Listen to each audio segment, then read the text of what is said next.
Saturies! Tev būs jāsaka un jāklausās.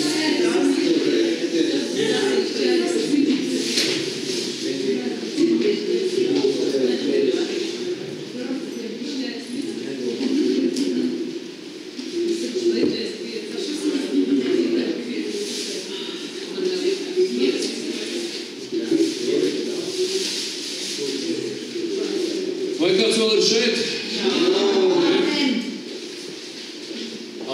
Šodienas tēma ir šāda. Šodienas tēma ir dziediniet slimniekus. Kāds var pateikt amen? Ja tas, ko es runāju, ietilps tajā sērijā, kas saucās Draudzes kalpošanas restarts.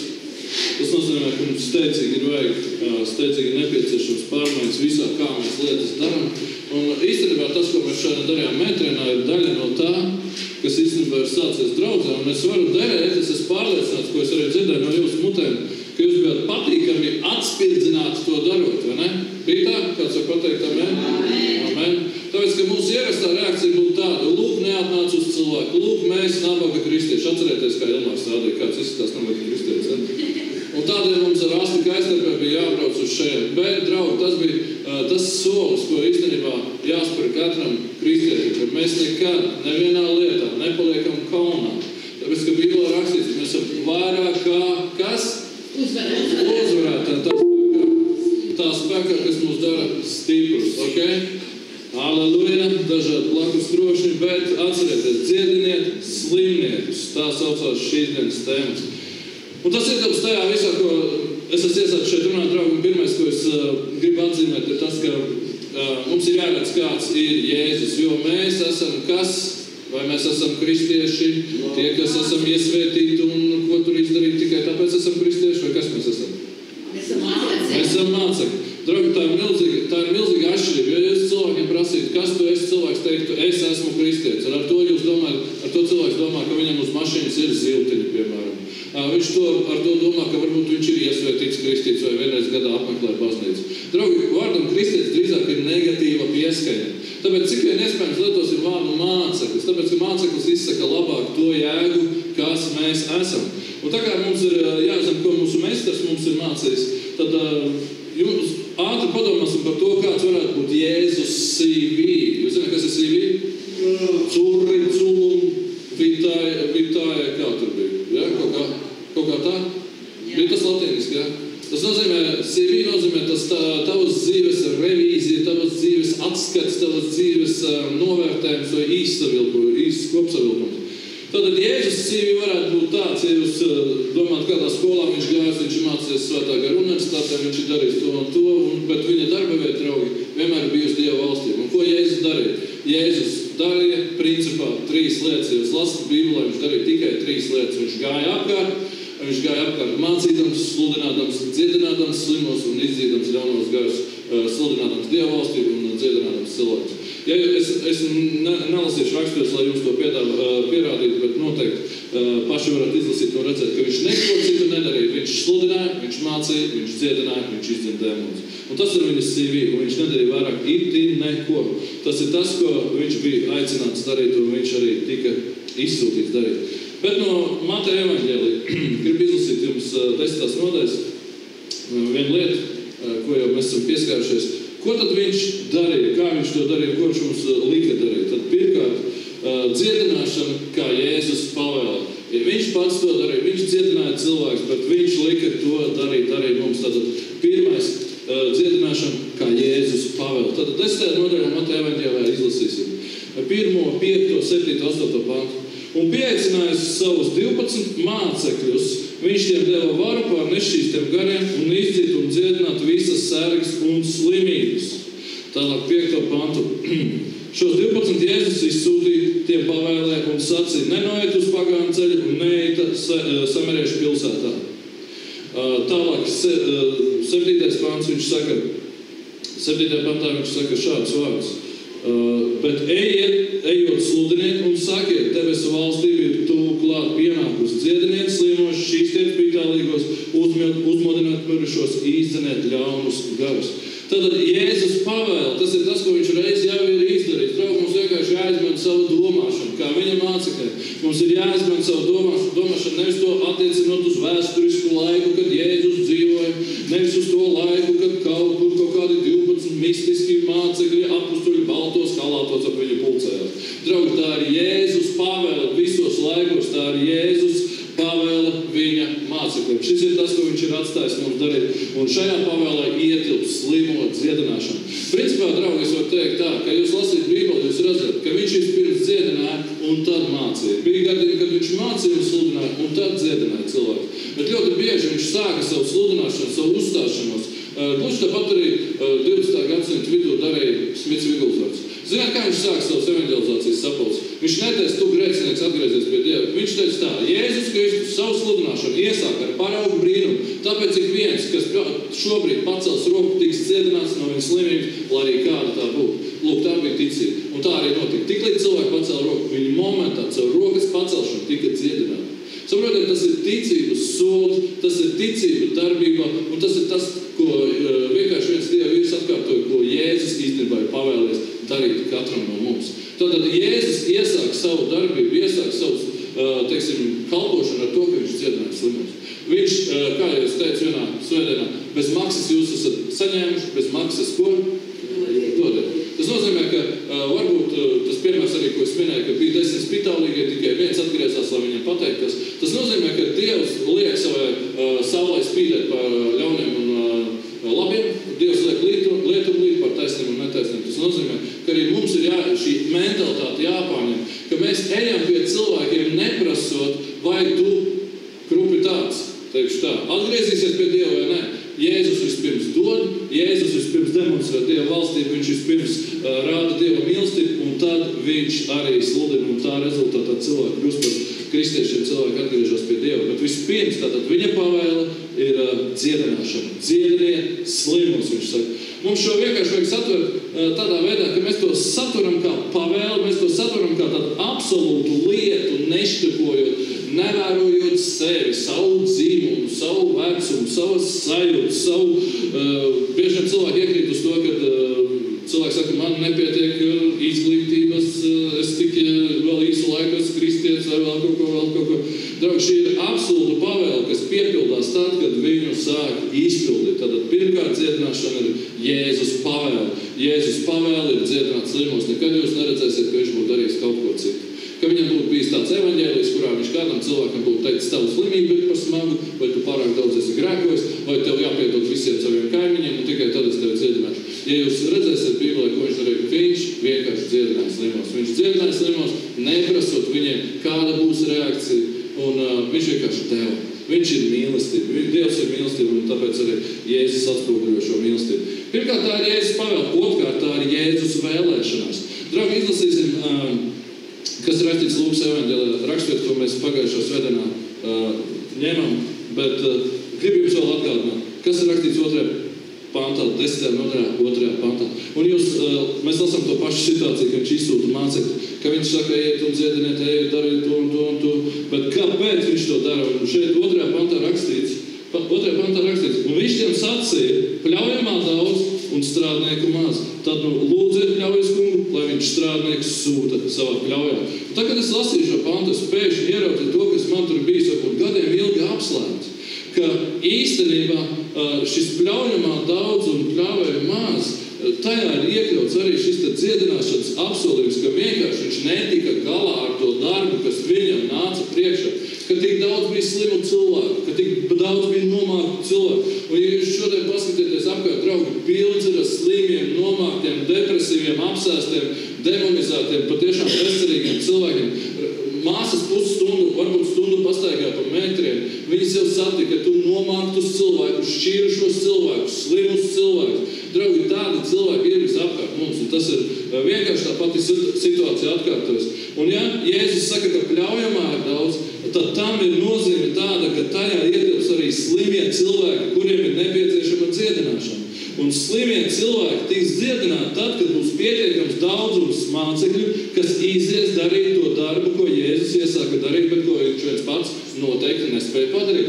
Atcerieties, ka viņš bija miesā, atcerieties, ka viņš bija ierobežots ķermenī, viņš bija ierobežots kā cilvēks, ka viņš nespēja apkalpot tos cilvēku pūļus, kas nāca pie viņa. Bet viņa griba nekad nav mainījusies, nav tā, ka Jēzus dziedina un mācekļi nedziedina. Ja jūs lasat Bībeles, necitēšu rakstīts patiešām, bet visās vietās, kur viņš izsūta mācekļus rakstīts, piemēram, Marka evaņģēlijā 6. nodaļa, mācekļi izgāja, svaidīja, sludināja daudziem, un daudz svaidīja eļu un darīja tos veseli. Izdzina daudz ļauno garu. Visur rakstīts, ka mācekļi darīja tieši to pašu, ko darīja Jēzus. Tas ir tas, ko viņš ir pavēlējis mums darīt. Tas, ka mēs lasām pļaujamā daudz, mums liekas, oi, tie cilvēki, kuriem jāglābās. Jā, viņiem ir jāglābās, bet tajā ietilpst, tajā pašā komplektā ietilpst arī dziedināšana. Mums vajag saprast, ja mēs esam aicināti būt par pļaujas strādniekiem, tad mēs esam aicināti būt pirmkārt par tiem, kas dziedina. Un ja mēs ejam pie cilvēkiem, draugi, mums vienmēr vajag piedāvāt lūgt par cilvēkiem. Jo tam ir apstiprinājums arī Bībelē, šajā pašā nodaļā, ko jau mēs iepriekšējā svētdienā skatījāmies, un tur ir rakstvieta par to, ka mēs ejam kādā namā, jā, mēs ēdam to, ko mums ceļ priekšā. Un 9. pantā skatieties, kas rakstīts. Un dziediniet slimniekus, kas tur ir, un sakiet viņiem, tu pie jums ir nākusi Dieva valstība. Draugs, šī ir pavēle. Tas nav atcelts, tas nav nekas izmainīts, tas ir komplekss, tas ir tas, kas saucās evaņģēlijs, ka ieejot kaut kādā namā, un jūs šeit redzat, kādā veidā mums patiesībā ir jāevaņģelizē. Kas ir visefektīgākais evaņģelizācijas veids? Nevis tas, ka mēs aizbraucam uz metriem, noīrējam zāli un vienkārši vientuļi dziedam tur. Bet, draugi, tas, ko mēs darījām pēc tam, tas bija daudz tuvāk patiesībai. Tas ir tas veids, kā Jēzus izsūta mūs evaņģelizēt. Jā, mēs tad varam lietot šo te metodu, uztaisīt afišus un cerēt, ka cilvēks saskries pie mums. Bet, draugi, kur ir skaidra instrukcija, kas mums ir jādara. Mēs ejam uz pilsētām, ejam uz ciemiem, ejam mājās, lūk, Līga arī šodien bija pie kaut kādiem bāziņām, puspaziņām un tam līdzīgiem cilvēkiem, ja? Viņas gāja uz mājām. Draugi, ja mums šķiet, ka visi to vien gaida, ka atskries uz mūsu sapulcēm, visbiežāk tā nebūs. Visbiežāk tā nebūs, draugi, jo Jēzus pat māca un instruē savus mācekļus iet pie cilvēkiem uz mājām. Tas ir tas, ko mēs darām ar Sīti pagājušā svētdienā aizbraucām pie puiša, kas ir slims ar vēzi, kāds atcerieties Ernest, ja? Mūs, protams, aicināja tur. Un tas ir labi, ka mūs aicina, bet, draugi, īstenībā mums vajag iet un cilvēkiem piedāvāt lūgt par viņiem arī tad, kad mūs neaicina. Tāpēc, ka mēs esam tie, kas parādīs cilvēkiem žēlstību. Tāpēc, ka mums ir jānes tā žēlstība, tā cerība, kas cilvēkiem varbūt ir pēdējā cerība, un tie esam mēs. Tāpēc, ka šeit ir kā pavēles formā rakstīts dziediniet slimniekus, kas tur ir. Un šī ir, kā jau es pateikšu arī, kāda ir šķēršļi tam, lai mēs to darītu. Bet pieņemiet to kā pavēli. Pirmkārt, tā ir Jēzus pavēle, un otrkārt, tā ir Jēzus vēlēšanas. Viņš vienkārši pagura, redzot to pļaujamā daudzumu, redzot, cik daudz slimu, nelaimīgi atstāt cilvēku šai pasaulē. Viņš vienkārši teica, lai mēs pat lūdzam, lai vēl vairāk celtos cilvēki, kas katrs ir spējīgs darīt šīs lietas, par kurām es iesāku, piemēram, runāt šīs 3 pēdējās svētdienas. Ka mums ir jābūt spējīgiem visu šo 4 lietas, kā cilvēku novest pie atgriešanās. Ne 4, bet teiksim, ka mēs patiešām sāktu šādā veidā. Teiksim, tas seminārs, kurā es piedalījos Rīgā, viņi liek uzsvaru uz šo, kā aizsniegt cilvēks. Aizsniegt cilvēks šādā veidā.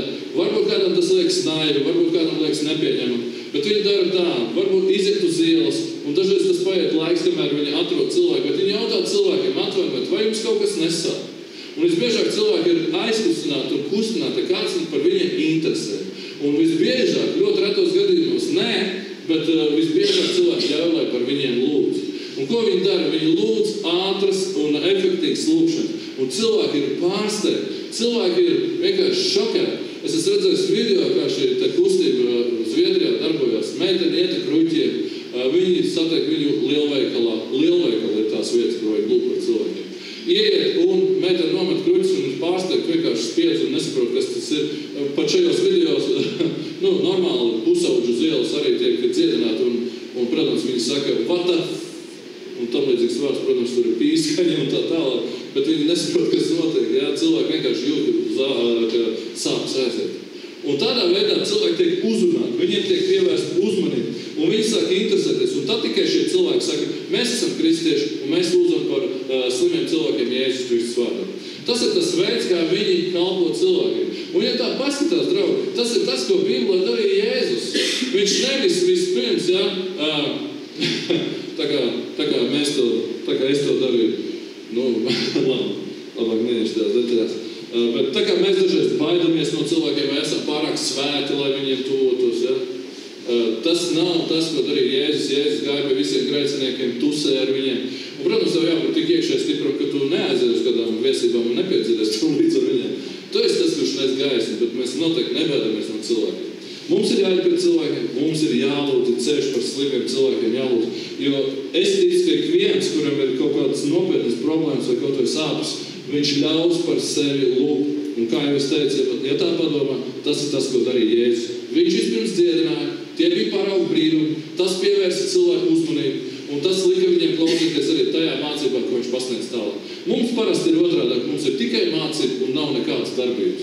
Un tagad nav nekādas darbības, cilvēkiem vienkārši ir garlaicīgi. Nav nekas, kas pievērst viņu uzmanību.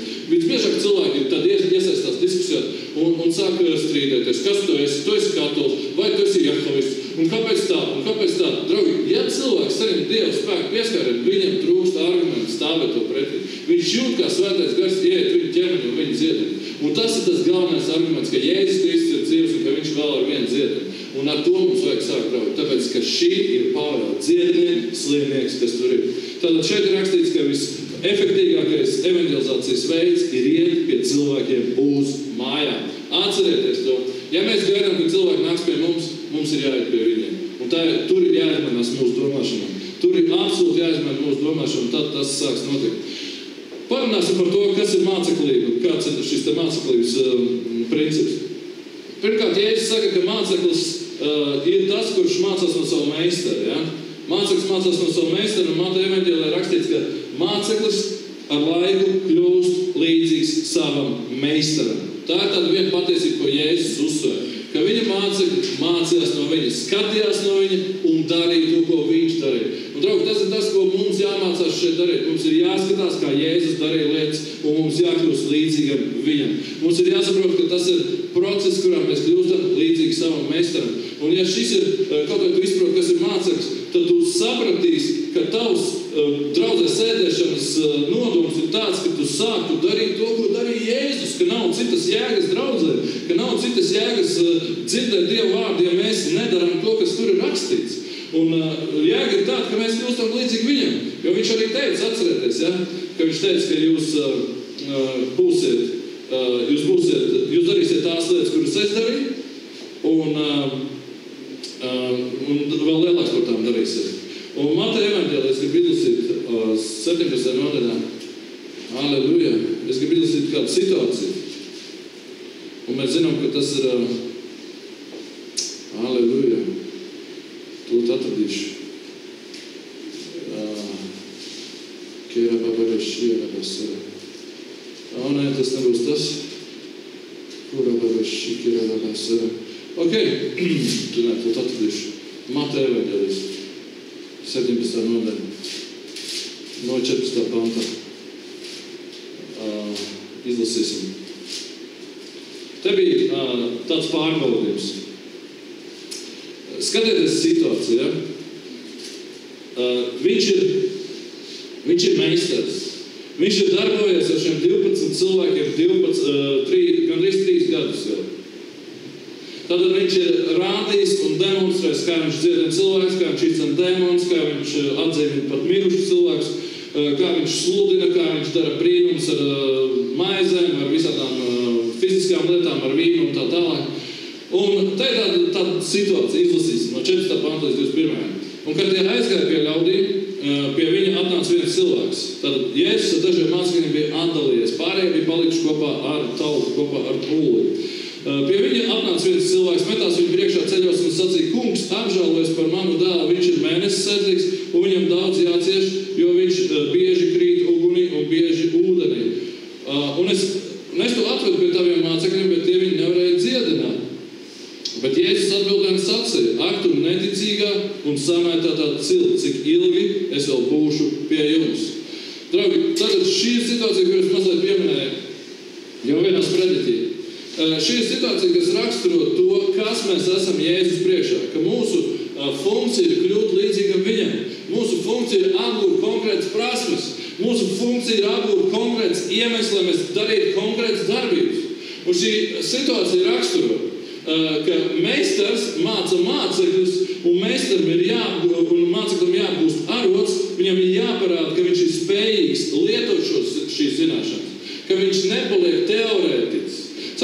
Draugi, tas ir tas, ko darām mēs kā kristieši. Paskatieties, Valentīna, tu esi šeit, ja? Valentīna iznāc priekšā. Man vajag tevi kā uzskats līdzekli. Nē, drīzāk kā liecinieki. Pajautāsim Valentīnu dažs jautājums, tātad intervija ar Valentīnu. Valentīna, mēs zinām, ka tu esi brīnišķīgs konditors, jā, visi saka amen. Pastāsti dažos vārdos, kā tu nonāci līdz kūku cepšanai, kā tu sāki cept kūkus? Nu, es neko darīt. Vienkārši sagribējās kaut ko garšīgu. Okay. Kā tu mācījies cept kūkus, kādā veidā? Es špikoju no savām draudzenēm, ka viņas cep, kā viņas to dara. Okay. Kā tā špikošana notiek, ko tu darīji? Es ar acīm skatījos, šeit tad uzjautāju šo to. Ievērojot, ko viņi stāst, ja? Viņas tev labprātīgi dalījās ar tām zināšanām? Jā. Okay. Un kas tev bija tas dzinols, lai tu to darītu? Lai sāktu cept kūkas, kas man zina? Kas tev lika špikot? Kas lika špikot, tas, piemēram, kūkām bija ļoti garšīgs krēms. Ja? Un tas krēms ļoti garšoja, domāju, ka es tādu varētu uztaisīt. Un tad bija tā, ka es dzīvoju viena pati mājās ar mammu jau, un tas brīvais laiks, tad mājā tev izmēģināsim kādreiz kūku. Jānis vēl dēliņš bija, un tad mēs ar Jānis abi divi saštukojām, davai mam taisam. Tā pirmā kūka bija superīga vispār. Bet viņa bija garšīga, un tas biskvīts bija nežēlīgs. Varētu sienu mest. Bet mēs pēc tam sazvanīju no meistaru, no kuras es biju noskatījusies kā... Vai, ko tu tur sazvanīji? Meistaru savu sazvanīju. Tāda tev bija meistars? Jā, kura cepa kūkas, kas strādāja veikalā, es viņai pazvanīju, tāda Judīte bija, un es viņai uzjautāju, kā tu taisi to biskvītu, un tad viņa man izstāstīja. Tu man jau bija, jau amats rokā. Jūs dzirdat, ja? Jā, un tad es izmēģināju to biskvītu tā, kā man izstāstīja mans meistars. Un man sanāca biskvīts, un tā kūka bija laba jau.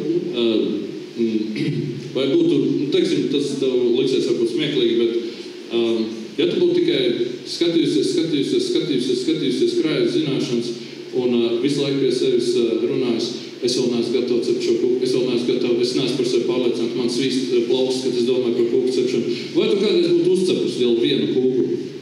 Es domāju, ka nē. Jūs dzirdējat? Ok, paldies par liecību.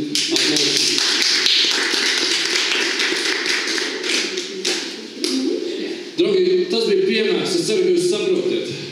Bet jūs ievērosiet šeit ļoti lielas līdzības ar to, ko darīja Jēzus. Vai jūs man dzirdējat? Tātad viņa pēc savas paša iniciatīvas sāka vēlēties cept kūkas. Bija tā, jā, jūs dzirdējāt stāstu? Ko viņa darīja? Viņa špikoja, viņa meklēja. Un jūs dzirdējāt vienu vārdu, vienu teikumu, ko viņa teica, es skatījos ar acīm. Jūs dzirdat mani? Es skatījos ar acīm. Un tad, kad mēs ar Jāni Celiņu runājam, es viņam jautāju par mašīnu taisīšanu. Viņš izteica šādu teikumu. Viņš teica, es sākumā skatījos un nākamajā reizē jau darīju. Jūs man dzirdat? Un tas ir māceklības princips. Vispirms tu skaties un pēc tam nākamajā reizē tu jau dari. Un tas ir tas, ko Jēzus pieprasīja no saviem mācekļiem. Iedomājieties, cik stulbi izskatītos, ja Valentīna, kura grib cept kūkas, viņa paņem kaut kā teorētisku, teiksim, kūku cepšanas rokas grāmatu, vislabākās tortes pasaulē, piemēram. Viņa tagad noslēgtos uz 3 gadiem, studētu šo grāmatu, visu zināt par tortēm, par ingredientiem un tā tālāk, bet nevienu reizi neuzdrošinātos izcept kaut vai to savu pirmo greizo kūku. Saprotiet, draugi? Un cik līdzīgi, es gribu vilkt paralēlis, esam mēs kā kristieši, ka mēs zinām šo grāmatu no galvas, bet ja kādam no mums jāprasa, vai tu esi gatavs izdzīt jaunos garus, vai tu esi gatavs dziedināt, vai tu esi gatavs kaut vai kristīt cilvēks vai vest cilvēks pie Dieva, cik no mums varētu pacelt roku, jā, es esmu gatavs šodien. Draugi, tas ir šis prakses jautājums. Tas ir smieklīgi būt, ja Valentīna tos pirmās neveiksmes dēļ, viņai varbūt likās, ka jāmet tā kūka pret sienu, jā, tik cieta bija, ja? Bet vai tas viņu apturēja? Pajautājiet viņai. Apturēja. Vai ne? Tas, ka tas viņu neapturēja, jums liecība ir uz galva, tā garā strīpa ir viņas. Un tā torta arī ir. Draugi, ja mēs tagad runājam kūku izteiksmē, viņa vairāk nācās pēc savas paša iniciatīvas. Vai, es pajautāšu tev, vai tev bija kādreiz, ka kāds no tiem cilvēkiem arī kaut kādu frāzēns, kaut ko pārmet?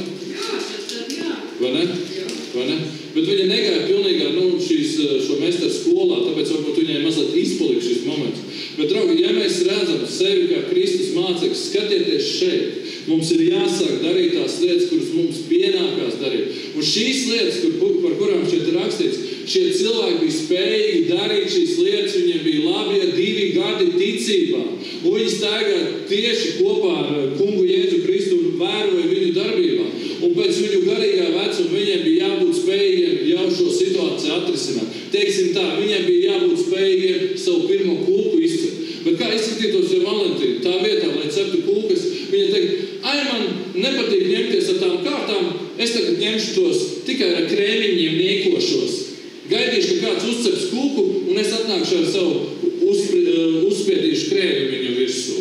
Vai mēs uzskatītu viņu par normālu konditoru? Vai viņi būtu vērā ņemam? Vai mēs uzskatītu viņu pie pilnu prāta tā konditora? Bet, draugi, tas ir tas, ko dara kristieši. Kristieši gaida, ka kāds viņu vietā darīs to, kas jādara viņiem. Kad darīs mācītājs, darīs vēl kaut kas. Piemēram, tagad Rīgā, jūs zināt, tuvākajās dienās atbrauks viens liels pārnestā nozīmē kūku meistars. Saprotat, viņš cep lieliskas kūkas. Saprotat, man līdzīgi, saprotat, ja? Evaņģēlis. Viņš cep kūkas. Cilvēki no visas Latvijas tiek masveidā saukti, lai viņi brauc uz Rīgu, uz Ziedu un darās un tā. Bet padomājiet, draugi, es ticu, ka viņš cep lieliskas kūkas un daudz labāks nekā es vai tūkstošiem es. Bet, draugi, cik tā ir absurda situācija, ka tas būtu tā, ka visā Ļaudonā, vai ne, visā Madonas novadā būtu viens cilvēks, kurš cep tortes. Tas būtu šausmīgi.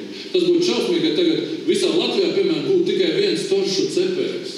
Tad būtu tāda pati situācija, ka visi mēs no visiem Latvijas malām braucam pie viņa pasūtīt torti. Un tas pats notiek garīgā nozīmē Rīgā, kad atbrauc viens cilvēks, un visi kristieši, kuriem būtu jādara tās lietas, kuras jau dara šis evaņģēlis, būtu jādara tās pašas lietas, bet nē, mēs vienkārši braucam kārto reizi noskatīties, kā viens izcep savu tortu. Un beidzoties šim pasākumam, mēs sakam, torta bija brīnišķīga, es mazliet nobaudīju, es eju mājās un neko nedaru. Saprotiet, neko nemācīties no tā, ko mēs redzam, neko nemācīties no tā, ko mēs zinām, nozīmē vienkārši palikt par pamuļu, vienkārši skatīties, visu mūžu mācīties, un tā ir neko neiemācīties.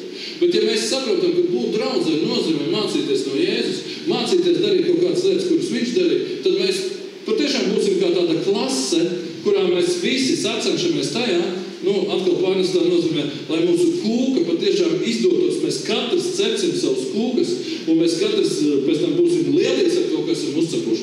Un ja pirmoreiz nesanāks tā kūka, draugi, mēs nepārtrauksim tās cept, vai kāds saprot manas līdzības? Saprotiet, par ko es runāju? Un Valentīna ir labs piemērs, ja cilvēkam ir vēlēšanās, tiešām kaut ko radīt, ja vēlēšanās pieaugt meistarībā, tad viņa to sasniedz, vai ne? Ir tā? Tāpēc vēl daži šķēršļi, kas mums traucē sākt dziedināt cilvēkus. Pirmkārt, bailes, vai ne? Ko darīs ar savām bailēm? Man ir bailes, man vienkārši bailes, man viss ņemsās iekšā, kā es tagad iešu uz ielas, tā runāšu cilvēkiem, kā es tagad lūkšu, un galvenā doma ir tāda, ja nu nekas nenotiek, ja nu es izgāžos, ja nu. Ko darīt Valentīna? Ja Valentīna visu laiku būtu bailēs no tā, šis krēms ir pārāk biezs, viņš notraipīs manas rokas, kā izskatīsies, ja mana kūka negaršos nevienam. Ja Valentīna būtu mocījusies šādās pārdomās, kā viņš šeit viņa būtu sākus kādreiz cep kūkas? Droši vien, ka nē. Tāpēc pirmkārt, tev ir jāpārvar bailes, jo tas ir tāds apburtais loks. Un kā tu vari uzvarēt bailes? Tu vari uzvarēt bailes tikai tad, kad tev atnāk pieredzes drosme. Un pieredzes drosme tev atnāk tad, kad tu sāc kaut ko darīt. Amen? Kāds var pateikt, amen?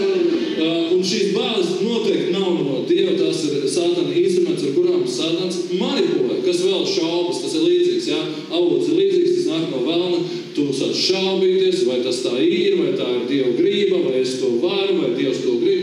Draugi, šeit ir jātiek skaidrībā, kā mēs sākam šaubīties, kā mēs kļūstam iekšēji sadalīti, kā mēs sākam domāt, varbūt tā nav Dieva grība, varbūt es neesmu piemērots tajā pašā brīdī, tu jau esi anulēts kā māceklis, tieši tāpēc tev ir jānostājas pret šaubām, tev ir jādzēš šaubu bults, tev vienkārši ir jāvāc ticībā.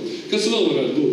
Aizspriedumi, jā? No aizspriedumi tie ir visādi ticējumi, ka, piemēram, dziedināšana veids tikai īpaši cilvēki. Tas būtu tā, apmēram ticēt tā, ka kūkas cep tikai viens cilvēks visā pasaulē. Bet mēs redzam, ka kūkas cep visapkārt cilvēki. Ir tā, vai ne? Un katrs viņas cep savādāk. Tas nozīmē, ka aizspriedumiem arī ir jākrīt, draugi, ka nekādā gadījumā nav tā, ka dziedināt būtu aicināt tikai evaņģēlisti vai Benijs Kīns vai Vladimirs Muļķāns vai vēl kaut kas. Draugi, mēs katrs kā mācekļi esam aicināti dziedināt, tāpēc, ka šie cilvēki darīja to pašu, ko Jēzus, tāpēc, ka viņi mācījās no viņa. Un kas vēl varētu traucēt? Slinkums. Slinkums varētu būt iemesls. Vienkārši, ka cilvēkam ir vieglāk darīt neko. Jo redzēt, kas notiek draudzēs, ja tās netiek, ja mēs nepārstartēsim savu kalpošanu, ja nebūs kalpošanas restēts mūsu vidū, ja mēs nesāksim kaut ko darīt, tad mēs vienkārši iegrībsim apātijā. Jo ko dara kristieši? Viņi gadiem ilgi klausās un nedara neko. Un ja tu sāc uzkrāt zināšanas un nekur nepielieto tās, tu vienkārši paliec savs, tu izsīkst un tu neredz jēgu tam, lai tu būtu draudzē. Bet ja tu saproti, ka tu esi šeit, lai mācītos darīt to, ko Jēzus darīja, tad tev būs aizrautība, tu gribēs būt draudzē, tu gribēs dzirdēt kaut ko jaunu, tu tūlīt arī to pielietos. Tāpēc slinkums, draugi, bieži vien ir sekas tam, kad ir reliģiska kārtība draudzē, kad vairs cilvēki neko negrib darīt, ne lūgt, ne vēl kaut ko darīt. Tāpēc, ka Dieva valstībā katram ir darbs. Neticība, tas arī, protams, ir no tās pašas sērijas. Izlasīsim šo te raksturu līdz galam, kurus iesāk lasīt. Tātad Jēzus sadusmojās. Un skatieties, kādus vārdus viņš teica. Un viņš teica, sacīja, ak, tu neticīga un samaitātā cilti, cik ilgi es vēl būšu pie jums. Draugi, pasakiet man, kāpēc viņš tā teica? Kāpēc viņš tā teica? Es jau tikko jums izstāstīju. Bet kāpēc viņš tā teica saviem mācekļiem? Viņš tik bārgi, tik riebīgi apgāja saviem mācekļiem. Viņi paši to var darīt bez viņa kādu. Mums tik jābūt nelētīcīgi. Ok, amen. Tieši tā. Šis pārmetums nozīmē, ka viņš vienkārši nekasījās, ka jums tur kaut kas nav sanācis. Viņš ar to gribēja pateikt, vīri, jums jau sen bija jāprot šī lieta izdarīt. Tas ir tā kā, labi, citu piemēru. Tu mācītos pie auto atslēdznieku. Par automehāniķi, nezinu, vienalga, par ko tu mācies, ja? Un pienāk brīdis, ka tev jau, tu esi visas grāmatas apguvis, detēļas zini, atslēgas pārzini, un mehāniķis tevi sūta saramontēt kaut kādu vieglu vainu mašīnu iedzītu, piemēram, ja, garāžā, tev kaut kas tur jāpieskroja. Un tu atsakies to darīt, un saki, nē, es labāk aiziešu palasīt instrukciju. Nē, es nepārzinu vēl atslēgas. Draugi, ja jūs tā uzvestos pasaulē, es teikšu tā, pasaulē ko ciena? Pasaulē ciena profesionālismu. Ko tev, teiksim, Kītī teikt tavā slimnīcā, ja tu vienā dienā pēkšņi kļūtu jocīgi, teikt, nē, es baidos durču spricīt, oi, nē, es sajaukšu zāles, oi, nē, labāk es šodien darīšu kaut kādas vieglākas darbības. Vai tevi par tādu atteikt drīz neatlaist no darba? Vai ne? Tāpēc, ka pasaulē ciena un novērtē profesionālismu, ka tu esi spējīgs paveikt konkrētas lietas. Ja tu neesi spējīgs paveikt, tu vienkārši neesi tas, par ko tu uzdodies. Bet mēs kā kristieši bieži vien uzdodamies par kristiešiem, nesaprotot, ka šis vārds sevi ietver darīt to, ko Jēzus darīja. Un tāpēc Jēzus šajā rakstvietā ir dusmīgs. Un viņš saka, jūs neticīgā un jūs samaitātā cilts, cik ilgi es vēl būšu pie jums. Jo viņš zināja, cik ilgi viņš vēl būs, viņš zināja, ka viņa laiks ir ierobežots, un viņš zināja, ka viņiem vairs nav daudz laika mācīties. Cik ilgi es vēl jūs panesīšu. Tātad viņam dažreiz bija tie mācekļi šiteni, vai ne? Šiteni. Šitik te tālu. Cik ilgi es vēl jūs panesīšu? Vediet man to šur. Tātad viņš izdarīja to, kas bija viņu mājas darbs. Tas ir, vai jums nav kādreiz dusmas uz jūsu bērniem, nav bieži dusmas uz jūsu bērniem, ka viņam jāizpilda mājas darbs mājās, bet viņš urpina deg un saka, es neko nesaprotu. Ko jūs sakat te brīdī? Dusmas ir vai ne, Līga? Ir dusmas. Amen. Tāpēc, ka mēs saprotam, ka viņš iet skolā, ka viņam ir jāmācās un ka viņam jābūt spējīgam zināt, cik ir 6x10 iekavās 3+10x40 un tā tālāk, vai ne? Viņam ir jāzina tas. Labāk nestāstīšu, ko manu bērnu māte dažreiz saka maniem bērniem. Vienam no maniem bērniem, kad viņš izliekās par neko nezinu, neko nesaprotu, skolā neesmu bijis, ja? Tāpēc, ka mēs zinām, ka viņš iet skolā, tad, ja viņš iet skolā, viņam ir jāprot darīt šīs lietas. Vai ne? Tagad sapratāt, ko Jēzus gribēja pateikt? Jēzus teica, ka jūs esat skolā, un tagad man jāpilda jūsu mājas darbi. Viņš teica, veidiet man to šur. Un tagad viņu atveda, protams, viņš izdarīja to dēmonu, viņš izdarīja visas lietas, kas jādara, un tālāk tomēr viņa tonis kļūst maigāks, un viņi jautā viņam, tad mācekļi piegāja pie Jēzus, tas ir 10. pants, es jau uz 19. pants, tad mācekļi piegāja pie Jēzus atsevišķi un sacīja, kāpēc mēs viņu nevarējām izdzīt, Bet Jēzus tiem saka, jūsu mazticības dēļ, jo patiesi es jums saku, ja jums ticība ir kā sinēm graudiņš, tad jūs sacīsiet šim kalnam pārcelēs no šejienes uz turieni, un tas pārcelsies, un nekas jums nebūs neiespējams. Bet šī suga neiziet citādi, kā viņa lūkšanas un gavēšanas palīdzība. Tātad viņš viņam pastāsta, kāpēc viņu rezultāti ir bijuši tik niecīgi. Viņš viņam saka, ka vienkārši caur gavēšanu lūkšanu mēs varam iegūt pietiekoši ticības un pietiekoši piepildīt pūt ar svēto garu, lai mēs darītu šīs lietas. Bet pēc tā noliktā laika viņiem bija jābūt spējīgiem, tas bija jādara. Ok, tad, draugi, vēl dažas lietas es pateikšu par dziedināšanu. Ko mēs darām, kad mēs lūdzam par cilvēkiem? Pirmkārt, kā jūs teicat, atslēdz savu galvu. Domā to, kā teicis Smits Vigolzots, ticība lec, bailes noskatās no attālu.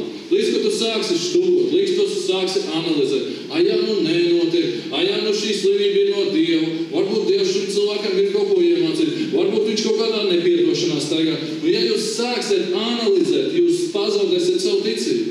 Tev ir jādara tas instinktīvi, tev jāapsteidz sava galva, tev vienkārši ir jālec, jālūdz par cilvēku, neskatoties uz to, kādas domas nāk tavā galvā. Un bieži vien cilvēki domā, man nav ticība. Ot, es nejūtu, ka man ir ticība. Draugi, šeit tas moments ir uzsvers uz to, ka Jēzus teica to darīt, nevis uzsvers uz to, kā es jūtos. Ja Jēzus teica to darīt, tad mēs darām to ticībā. Mēs to paņemam ticībā un mēs darām to ticībā. Vienkārši mēs ticam savai ticībai. Mēs ticam, ka mums ir pietiekami ticības un mūsu ticība parādīsies ar to, ka mēs to darīsim vienkārši. Tātad ticība arī augs, ja tu to lietos. Ticība ir kā muskulis. Kādreiz mans muskulis bija daudz lielāks, tad viņš ir slavans, jo viņš vairs kādu laiku necilā svarus. Bet, ja es atceros, ka sāku iet sportzāli pēc 3 mēnešiem, muskulis bija reāli pieaudzis, reāli ciets. Un tad, kad es viņu pārstāju lietot, tad, kad es pacietu neko smagāk par karot neceļu, tad viņš paliek mīksts. Amen. Tātad ticība augs tikai tad, ja jūs to lietosiet. Ja jūs domājat, tagad es nolikšu roku uz galda mājās, un es skatīšos uz savu muskulu ticībā, lai viņš piebriest, lai viņš kļūst lielāks. Kā viņš šeit muskulis pieaugs? Kāds man dzird? Muskulis pieaugs tikai tad, kad paņems smagas hanteles un sāks tā kačāt. Un sviedri izspiedīsies tev uz pieres. Aleluja! Ja tu to neesi darījis, tad sastav darīt zinās, tu redzēsi, cik grūti ir uztrenēt muskulatūru. Bet ticība arī aug tikai to lietojot. Ja mēs domājam, ka vienā dienā es sajutīšos kā garīgais kultūrists, vienā dienā es pamodīšos un krūtaks būs milzīgs un presce 6 paka uz vēdā. Draugi, tas nekad nenotiek, vienkārši sapņojot tukšus sapņus. Tāpat arī garīgā nozīmē nekad nenotiks tā, ka es to esmu darījis, jūs to esat varbūt darījuši. Mēs katrs ceram, mēs zinām, ka Dievs mums ir paredzējis lietot. Dievs grib mums lietot šajā pasaulē pie slimo dziedināšanas. Un mēs gaidām, un es to esmu darījis arī kādreiz. Es esmu bijis Benija Hina dievkalpojumos, esmu bijis pie Keneda kalpojuma, esmu bijis visur, kur. Un tā slēptākā vēlme bija tāda, varbūt viņš mani ievēros, varbūt Benijs Hins man uzpūtīs. Un es nokritīšu, un es piecelšos, un no maniem pirkstiem nāks zibeņi, un es iešu pa ielām un teikšu, I got the power. Apmēram tā, jā, tādā stilā. Visvarenais brūs tāda filma. Muļķīga filma, pēc laba filma. Tāds kariķēts Dievs tur. Un mēs kā kristieši dažreiz domājam, ka līdzīgā veidā mēs saņemam spēku, ka es piecelšos, un es jutīšu spalvus, muguras, slejas stāvus, es esmu pilns spēka. Draugi, nekad sajūtas neiet pa priekšu ticībai. Vispirms mēs darām, un tad atnāk sajūtas, un tad atnāk svaidījums. Jo ticība aug tikai to lietojot. Ja mēs sākumā varam lūgt, varbūt kā jūs teicat, vienā svētdienā nevajag lūgt uzreiz par, varbūt es spējīgs, tad lūdzu, bet varbūt nevajag uzreiz par vēzi lūgt vai vēl kaut kādām smagām slimībām.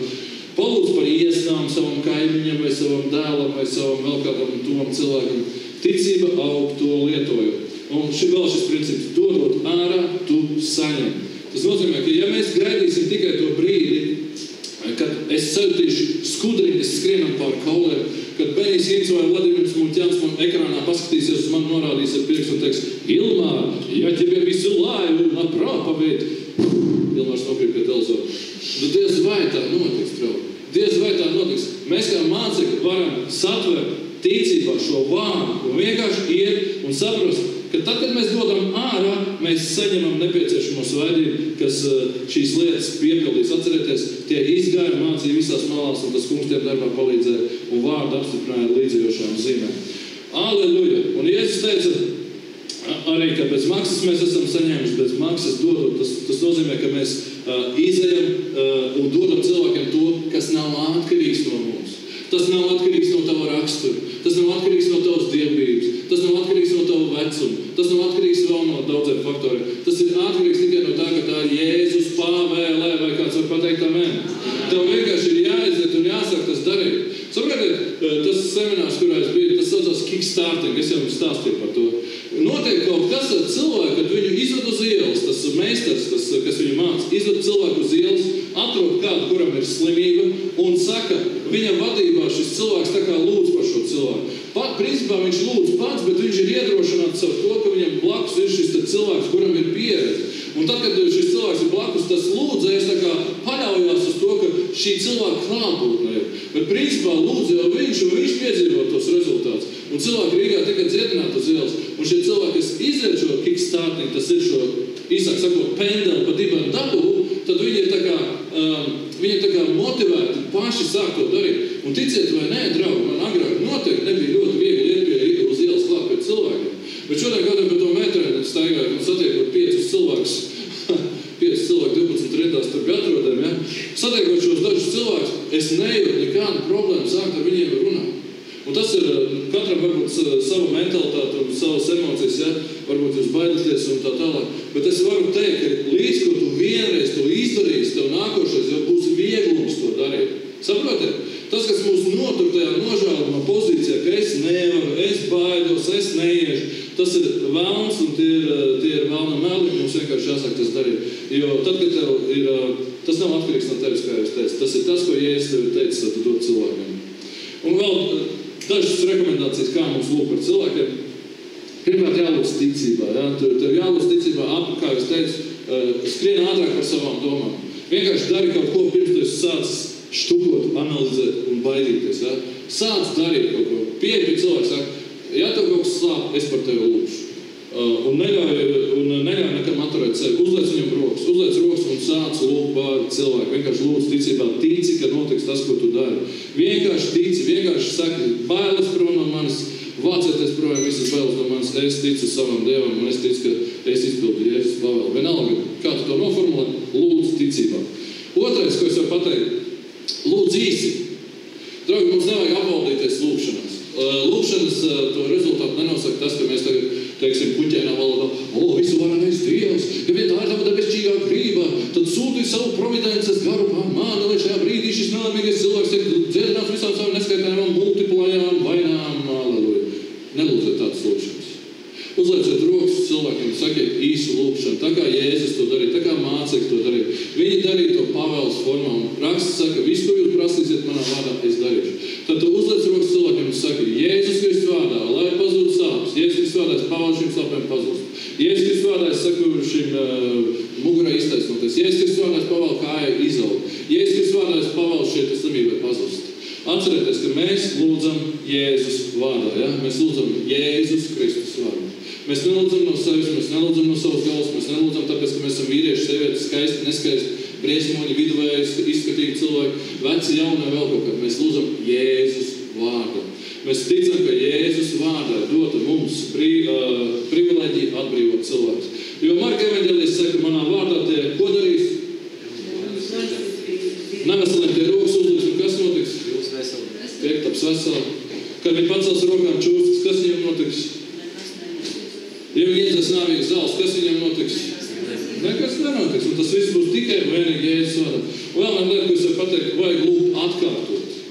Mēs varam lūgt atkārtot, draugi, šie cilvēki tajā seminārā arī mācīja, ka tu labāk lūdz 3, 4, 5 lūgšanas īsi, nekā vienu garu lūgšanu, pēc kuras jau šis cilvēks, ja viņš pirmoreiz nesaņem dziedināšanu, viņš vairs negribēs, viņš jau būs noslaucījis svētas, teiks, Dievu, vecīt, man patiešām jāsteidzās, hokejs sakās, ja?